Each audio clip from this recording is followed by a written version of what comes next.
Hi, I'm Gigi and on this special episode of Alabama Inc., the Birmingham Museum of Art gets a facelift. We take you behind the scenes at Big Communications to find out what goes into a logo and how the museum's fresh new brand is born. And the ever-bubbly Pat Duggins talks with Matthew Dent. He's the CEO of Buffalo Rock, Pepsi bottler and maker of that gingeriest of ginger ale. It's all coming up on Alabama Inc.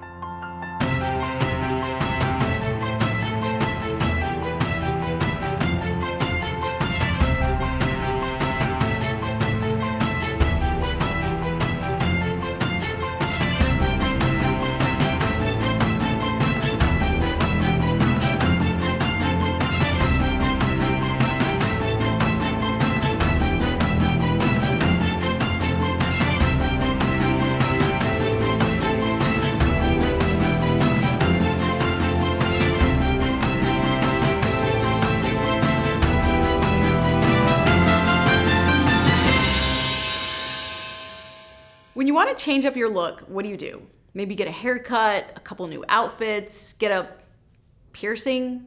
But when a company rebrands itself, there's a lot more to think about. The folks at Big Communications took on a huge project, giving the Birmingham Museum of Art a fresh new look.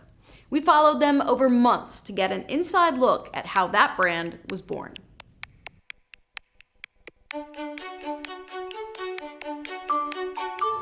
This is Big Communications. It's an advertising and PR company in downtown Birmingham. Former music promoter John Montgomery founded the company in 1995. Since then, it's grown to a shop with 43 employees. Style is more than just a look. Unless you don't own a TV or never crack open a magazine, chances are you've seen some of their work. Remember after the Gulf oil spill, no one wanted to eat seafood from the coast? Well, Big did the Alabama Gulf Seafood rebranding campaign. And those Go Build Alabama commercials with Mike Rowe, that's them too. Go Build Alabama. They've done work all over the region. This latest assignment, a pretty big deal. It's a cultural landmark, the Birmingham Museum of Art.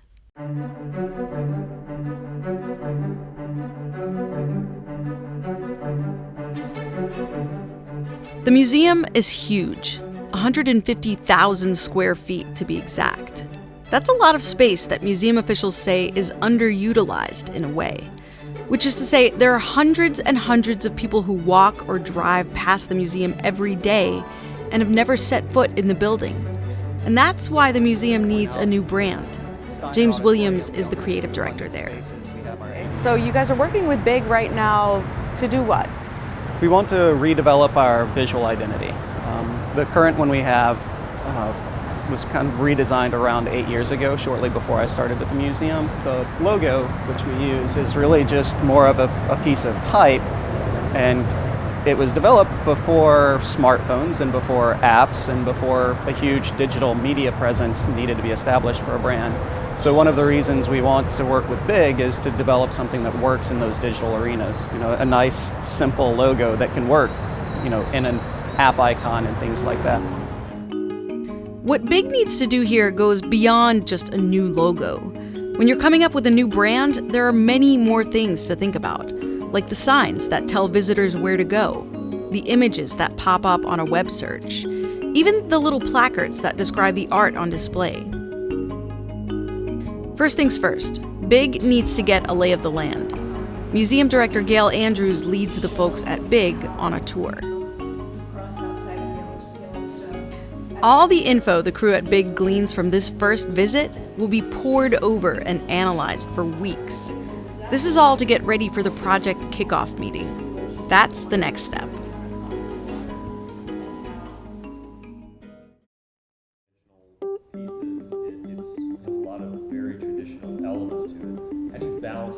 A few weeks later, the museum folks head over to Big to talk about what kind of a problem they have on their hands and start the brainstorming process. You remember James from the museum. Along with him is Kate McCusker, who heads up marketing and communications for the museum. So these pieces kind of show sort of where the state of things are currently. So these are kind of the two primary looks for everything right now. You know, in any of these cases, if we used our standard logo, it either gets lost, it's not strong enough to compete. It just right now, there's nothing about it that really says art museum other than the fact that it literally spells out art museum. There's lots to digest. And one guy who'll be taking on a lot of this is Ford Wiles. He's Big's creative director. If you could boil it down, what is the problem you're trying to solve with the museum? Well, for me, I think it is raising awareness, right? But I do think it's about reminding people of this awesome institute that we have here, and getting people excited about it again. A museum is there to inspire you, right? I mean, you go there and you're in awe. You're looking at things that you couldn't possibly do, right? It makes your imagination explode, right? And that to me is that's the insight that I want to bring out of that and apply it to whatever we create. Earlier I heard John say the good thing about this is that working with the museum is that there are no rules. Right. Is that true? There's never any rules. No formula, no flow chart. No flow chart, How does anything get done? It does somehow, right? There's definitely a process to the stuff that we do, but it's not rigid, right? And that's the thing that I try to teach my guys, is that it's not science, no matter how bad you want it to be that, right? It's we'd love for it to be. It's it's a logo project, we do this first, then we do this step, we do that. It doesn't work like that. Yes, we do have to get to a final endpoint, but it's not a rigid process that we do. Because I think that is, you get expected results when you do that, It's not really... That's not what you're looking for. Not really. Fortunately for Big, this isn't the first time a museum has undergone a rebranding. So it makes sense to look first at how other places did it, what worked and what didn't. The Imperial War Museum. The W in there represents war in obviously the name of the museum, but in how war impacts people's lives. It drives a wedge in people's lives. It creates change. Yeah, it's divisive, and that's what they wanted to represent with the W there in their logo. It looks like Austin's trying to do what you said, which is get out of the way. And is that what your interpretation of get out of the way? No. This. Austin. Yeah. I don't mind the brand getting out of the way. I think the art needs to get in the way. One of the other things just to keep an eye on is that it's easy to fall into convention of going super modern with this stuff, because a lot of these are, but that is not in any way a reflection of the collection at the museum, and that would be somewhat disingenuous if we went all super, pink and pop art when it's just not there. Yeah, somebody was doing something really great, once we come up with that thing, then it's you just have to put that thing on there and everybody knows. Oh, that's the museum, right? So that would be my goal of what we've got to accomplish with the mark. This story on Alabama Inc. will continue after these messages.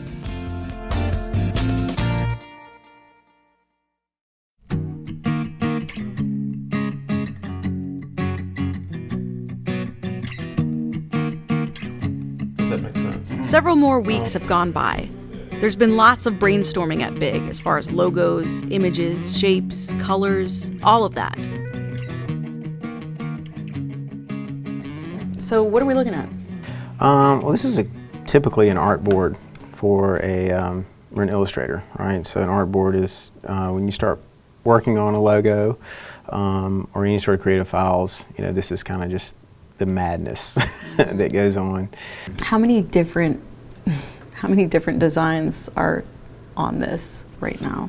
Oh, well, this is just one document. Usually I'll just go until I can't go anymore, or it gets too hard to find what I'm doing in this document, and then I literally will start another one. I don't know how many there are. A lot. You'll get over in these. We got in. I spent a day exploring this. It's how simple shapes, and could we get the B and the M and the A into a single form, right? For me, it helps me to visualize hey, let's throw it on a tote bag. How does this thing look on a tote bag, right? How about the Wedgwood collection down there? What are we gonna do for the Wedgwood lovers, right? It's just thinking about all the different ways that we can bring this thing to life. It was important to me, as we're working through this, right? So this is we're talking about the problem that we're solving here of, if I crop Birmingham like that, right? It's just like, why would I do that? Well, the reason I would do that is that you're only seeing it in its static state, right? But if you thought about it dimensionally, all the information is there, right? You're just looking at one side. Yeah. Right?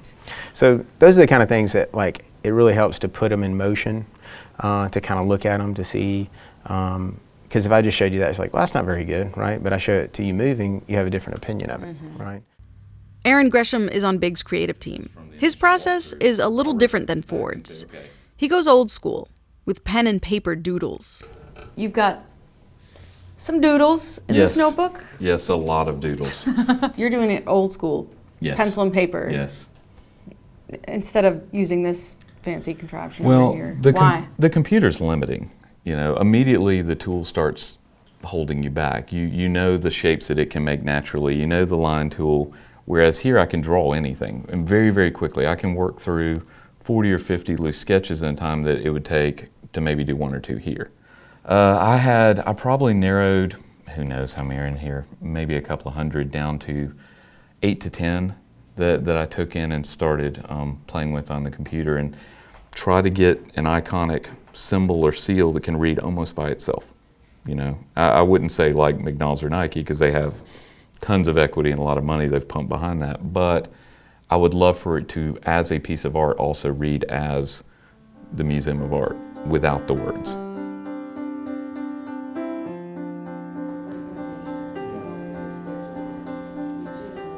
This is the meeting where Big presents its final rebrand, the Big Reveal.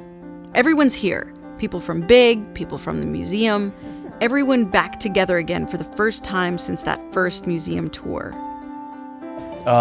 Welcome back to Big. We're here today to show you next steps in the branding process. There's a lot to look at, and Ford's going to take you through the deck. First, they show a bunch of ideas that they explored. Some with brightly colored dots, some with spinning cubes. So far, the museum folks seem impressed. And then they show the one. They kind of led us to this mark and your icon.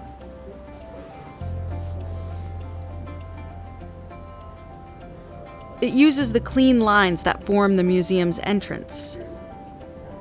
And the verdict? It's a winner. It's our first front door, first threshold that was created for the public. In timeliness, right? It feels like, was this designed 50 years ago or 5 minutes ago, right? And I think it does kind of pass that, timeless. Yep. And I think that, it's got to look good on a tote bag and a black t-shirt. Yes, if it doesn't work on a tote bag or a black t-shirt, then it's not going to work as a museum icon, all right? So. There's still work to be done, but look around the museum next time you're there, and you'll see Big's new brand splashed all over the place. About all of that. Good. Okay. Thank you. Excellent. Terrific. Thank you. Coming up next on Alabama Inc. There's a lot of moving parts, and there's a lot to learn, and I still hadn't learned it all after 20 years.